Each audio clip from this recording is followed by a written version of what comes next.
but there is always temptation. It's interesting because basically where I work, for some strange reason, there's always goodies in the kitchen. We get these little flashing signs that come up on our computers. They let us know that there's goodies in the kitchen.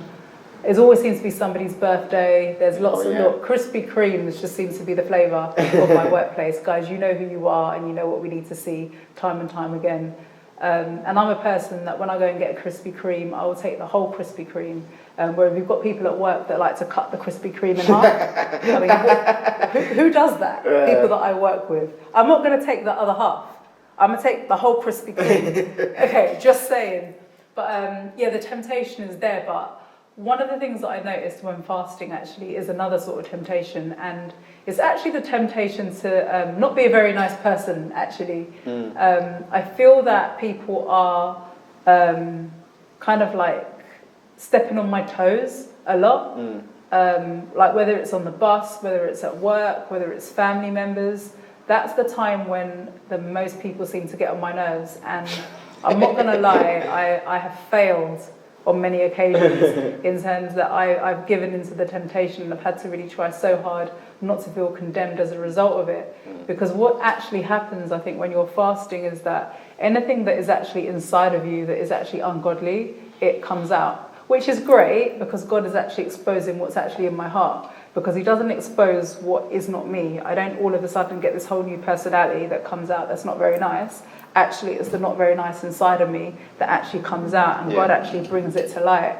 So like I said, I've failed on many occasions in relation to this where I have been so irritable, but you know what it is? It's learning from that past mistake and trying not to do it again, and actually asking the Holy Spirit for his help, because obviously his fruit includes, kindness and gentleness and stuff like that, things that I really do I find really challenging in terms of like the gentleness and stuff, and not just speaking my mind.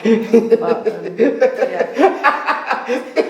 but hey, but again, like the challenges are there and the temptations are there, and even like temptations to be upset and to not have joy, they don't really get me so much, those ones, because at the end of the day, the joy of the Lord is my strength, and that actually never goes away.